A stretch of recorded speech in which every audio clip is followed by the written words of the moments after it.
فَكُلُوا مِمَّا ذُكِرَ اسْمُ اللَّهِ عَلَيْهِ إِن كُنتُم بِآيَاتِهِ مُؤْمِنِينَ۔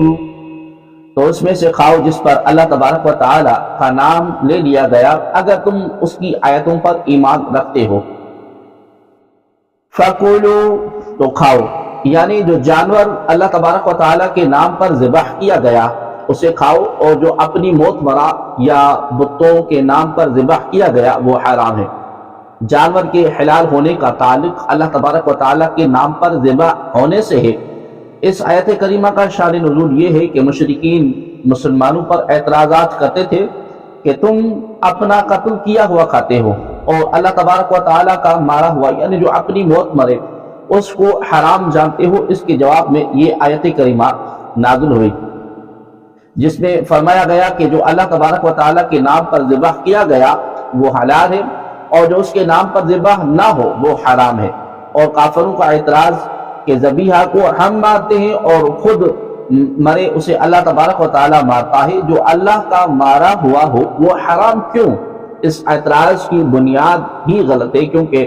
جس جانور کو کوئی شخص مارے اور جو جانور خود مرے، بہرحال دونوں کو موت دینے والا اللہ تبارک و تعالی ہی ہے، لہذا دونوں صورتوں میں یوں فرق کرنا ہی باطل ہے کہ ایک کو ہم نے مارا اور دوسرے کو اللہ تبارک و تعالی نے۔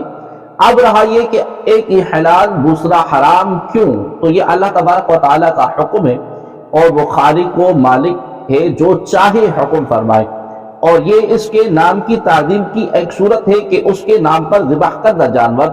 حلال ہے اور اس کے علاوہ حرام۔ اس سے معلوم ہوا کہ قرآن مجید کی آیات پر ایمان لانا اس بات کا تقاضا کرتا ہے کہ جسے اللہ تبارک و تعالی نے حلال فرمایا اسے حلال سمجھا جائے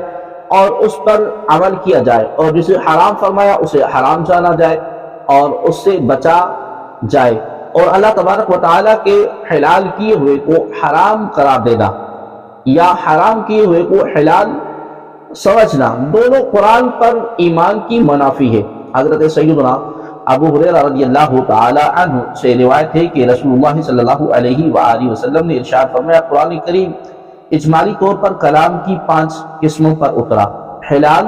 حرام، محکم، متشابہہ اور مثالیں۔ حلال جانور کو حلال مانو، حرام کو حرام مانو، محکم پر عمل کرو، متشابہ پر ایمان لاؤ اور مثالوں سے عبرت پکڑو۔ حضرت صہیب رضی اللہ تعالی عنہ سے روایت ہے کہ حضور پرنور صلی اللہ علیہ وآلہ وسلم نے ارشاد فرمایا، اس شخص کا قرآن پر ایمان نہیں جو اس کی حرام کی ہوئی چیزوں کو حلال سمجھے۔